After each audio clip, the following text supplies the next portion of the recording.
And when you go into 2024, you will have exactly what you're looking for. You'll know exactly what you're doing. Because this right now, for many of you, is year one. Year one. Year one, 95% of the time is not a profitable year for any of us when we first start trading. It wasn't for me. It was not for me. 1992 was my first year, and I started literally 6 weeks away from the end of the year. Exactly when I don't want to trade now. See the difference? Because I felt like I had to do it real quick, and I had no idea what I was doing. And then in 1993, I had a flash of luck, and then crashed and burned. So year two, not profitable. So it's normal for you, and let me remind you all, it is absolutely normal for you to be learning and engaging in deep study, exercises, back testing, forward testing, tape reading. I'm literally going to take you through the real process that I've always taught in private mentorship that 90% of my students just simply didn't want to do. So you're going to have no excuse this year. You're going to know what it looks like to back test, how to journal, how to look at the end of the week, how to look for setups, how to go back and find your model. All those things I'm literally going to walk through like a student would be expected of me. I'm going to do it with you. So that way you can see exactly what it is that you should have been chewing on every single day and every single week, every single month, every quarter. And then by the end of the year, now you have something to work with. Then you make a decision. How do you want to trade? What setup are you going to focus on? All of those ideas that you all see repeated tweets and questions in my comment sections of my videos. How do I do this? And what should I do about that? You're going to see that many of those questions are personal. You have to come to those conclusions independent and uniquely on your own. You can't have input from someone else. Just like the topic of this discussion, monthly goals, when they'll tell you you shouldn't have that. If someone tells you they don't believe that a trader should have monthly goals, I guarantee you, if you looked at their P&L and their month-to-month stats, they're not consistent. They're not consistent. So what is the multiplier? I apologize. You're going to hear me sipping. I have no way of editing these things out like I normally do in my YouTube videos. I've done pretty good. I haven't dropped one F-bomb yet. It's probably coming though. We have the choice of multiple setups when it comes to ICT concepts. So when you're looking at the marketplace, I don't try to take any of you or all of you collectively and like silly putty press you all into the same mold, because it doesn't work that way. And I felt that was likely to be the best way for me to become a trader when I tried to be like a Ken Roberts and I couldn't make it work. And then when I tried to be a Larry Williams and I couldn't make that work. And I tried to be a Jake Bernstein, seasonal tendencies only, no technicals. Just look at, okay, this is the day it should do this. And then I lost money doing that too. And I did Elliott Wave, lost money. I did Gann, lost money. I used Hurst stuff. That's a different discussion. Dow theory. Simple patterns and harmonic patterns. I've done all that stuff. Heikin-Ashi, Renko bars, point and figure. I've done all of it. Every single thing out there, I've done it. Volume profile, yeah. All of those things, if they help you, when I talk about how I don't like them, and if it's useful for you, it matters not what my opinion is. But I have to be honest when I'm asked what is my opinion about them, they're gimmicks. They're reasons for something. They're the catalyst for you making a decision and you placing a bet, just like anyone else going to a roulette table and saying, yep, what's my son's birthday? Okay, I'm going to play that number on the roulette. And my favorite color is red. So that's what they come to. That's their system. That's their gimmick. That's their thing that makes them do what? Make a decision.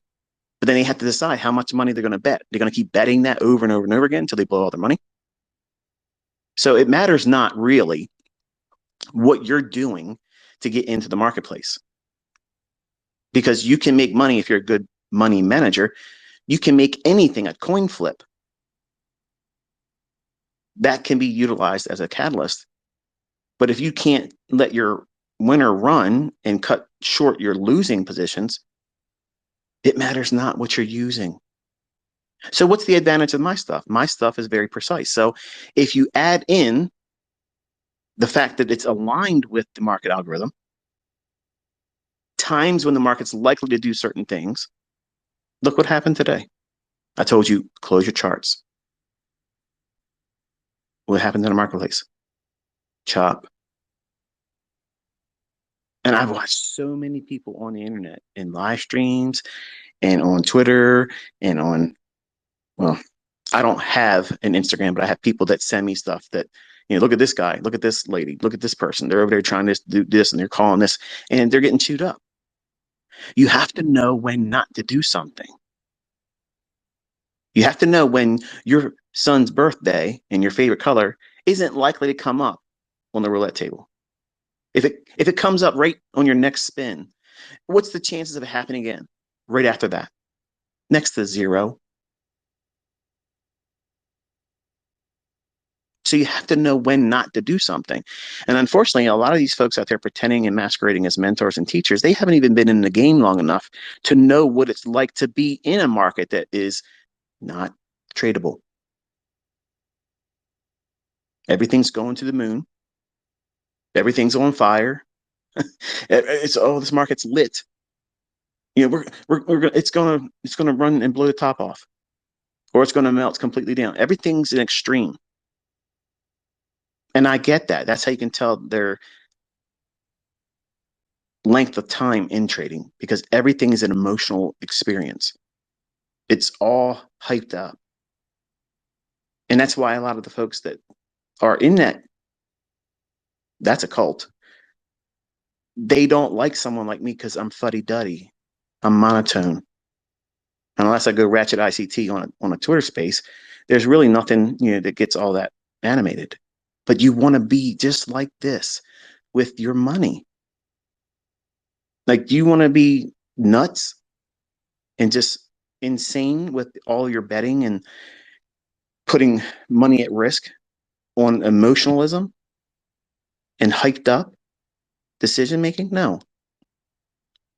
But you listen to these people and they'll tell you that they're trying to flip their account 100% every single month. And while I do believe that's possible,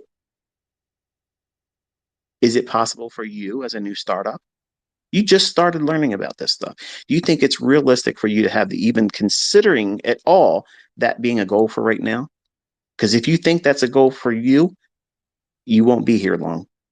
No matter what I teach you, you won't be here long, because you're going to bring in unrealistic expectations and you're going to wreck yourself. I didn't come into this industry wanting to do that, but I grew into it by buying books and listening to courses and buying authors of so-and-so's courses saying this and so-and-so's courses doing that. And later find out that, they themselves couldn't do it. So what does that tell you? So it's altogether something different. When I'm sitting here telling you on Twitter, the tweets can't be deleted. I mean, I guess I could tweet and then delete it, but I don't do that. I have people taking my tweets. They go right into I don't know if it's like a server or something, but every single one of my tweets go into a log. And believe me, if I ever delete a tweet, you're all going to know about it. Okay. But I'm not going to. I don't need to. I love doing what I'm doing because I'm teaching you the foundation to building realistic monthly percent returns. Because you have to have a target. If you have no target, you're aiming at nothing. If you aim at nothing, you're going to hit nothing. So you came to me and people like me because you want to have the experience that we have or pretend to have. Now, clearly, I think I'm showing you that I can see these things before they happen. You're experiencing it. Just look at the tweets and look at the people's reactions. When you're looking at the chart and it's happening. And I know You're sitting there smirking. Right now, the corners of your mouth is turning up, that small little tug of a smile and smirk, because you know what you've been witnessing. You know that my slogan is every week, every day, and it won't stop. I'm proving it. Now, you will be able to do this skill set, but you will not in year one be able to go out every single day and find a setup like I'm doing. That's not realistic. Year 2.5, 3, yeah. So, what is a goal for you? As a new student, what is reasonable ICT? What should a new student hope to do by the end of year one? Number one, your first year is discovering who you are as a trader, because you're going to go through all kinds of seasons, not just four, okay, not spring, summer, fall, winter, okay. You're going to have some wild, crazy experiences in your own development, because there's going to be times where you think you figured it out. And then all of a sudden, you're going to go into a tailspin and you're going to experience something else in the marketplace, which is a quarterly shift. And it's going to feel like everything you're doing, because you haven't aligned yourself with the market, what it's doing then, it's changed, but you haven't seen it change yet, or you're resisting it. And you're going to insist on taking a square peg and putting it into a triangle, and it's not going to fit. And you're going to be frustrated. And you're going to think, oh no, these things are being manipulated now. They're changing the algorithm. I'm not changing shit. It's staying exactly the way it is. So you need not worry about it. But you're going to be trying to think about how you are feeling, and you're never going to be able to do this. And that's not the right way of doing it. You have to relax and allow yourself to observe, experience these changes in the marketplace. They're quarterly shifts. Don't hold your opinion or your bias too hard or firm, because they will be ripped from your hands. Whether you want to relinquish the grip or not, it will happen. So you want to hold things lightly. That way, when you see trouble arising in your trade, you don't go in and say, oh, I'm going to hold on and I'm going to move my stop away from where I had it initially, if you even used a stop, like I see people on live streams doing. That's a telltale sign that that person doesn't know what they're doing, because if they knew what they were doing, they would not be moving their stop once it was placed. They just submit to the fact that they're getting stopped out. There's nothing wrong with that. There's absolutely nothing wrong with it. That mechanism is there for your protection. That's what you're paying the stop to do, its job. Limit how much I'm willing to take as a loss. Not, I'm in a trade, I'm holding on longer, it's not moving fast enough for me. So what am I going to do? I'm going to open my stop up more and take on more risk. How is that a good idea? See, you're going to have that experience. You're going to feel like doing that. I'm going to force you not to do that this year. And you will learn. I will teach you. By the numbers, you will be better than you are right now, and you're going to know more about price action than anybody else can show you. When you sit down on Twitter, whether you're doing it live with me or you come back to it later on when you get back home, or you find time to go through it, it's important for you to understand that those tweets are time and date stamped. I can't change them. I can't edit them. I don't have a professional account or whatever they offer where you can edit your tweets. I don't do that. So when you look at these setups, if you look at these draws of liquidity, it's important for you to start monitoring what price does from that moment there. Now, if you can't watch it live, you can go onto TradingView and watch it in market replay. It's not the same as watching the candles paint real time. And you can't do like a demo trade or a paper trade with market replay on TradingView. And I hope they never allow it. I hope they never allow it, because it's wonderful for me to be able to do what I'm doing, because there's no excuse for why you can't trust this as real time. I made a post earlier today. One of the new students sent me a message, said, hey, when you teach with a demo, does it bother you other people say, oh, he only teaches in demo? And I've come to the conclusion that most recently, a lot of the folks that have that opinion of me, and I've always had that opinion.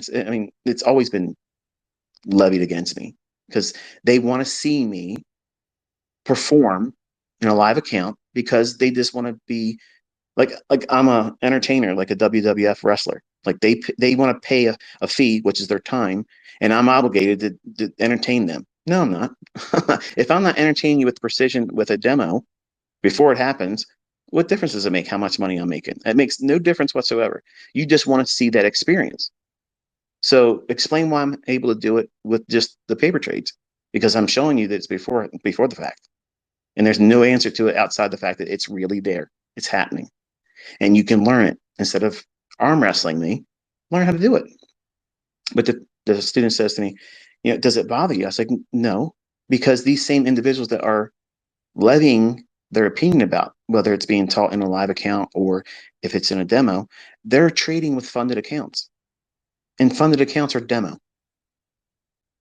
So where's the argument here? They have relevance to their own trades in demo and hope that they can be profitable because then the funded account company would pay them a profit split based on that. Do you see anybody arguing against a funded trader who gets a withdrawal while trading their demo accounts? Nobody's arguing against that. But they're going to say that about what I'm teaching you to do because they don't want you learning what you're learning here because they're all trying to sell services. I'm selling you nothing. So this entire year, you're going to have all kinds of distractions thrown at you. And you have to make a choice. Do you pay attention to that stuff? Or do you see what's working? Because I'm working. I'm working every single day. I'm putting it in front of you. I'm keeping you engaged. And there's no ad revenue on Twitter. Okay. I'm passionate about this. And I want this last year of my time with you all to be meaningful. And I want you to get the most out of it. But if you're going to be lackadaisical about it and have no targets, you thought I strayed off topic, didn't you? You have to have a target. You have to know what it is that you're aiming for. So what's reasonable? At the end of the first year, your goal should be able to target 6% per month. And some of you are like, what the fuck? 6%? Come on, ICT. Seriously? Like, I want to do better than that.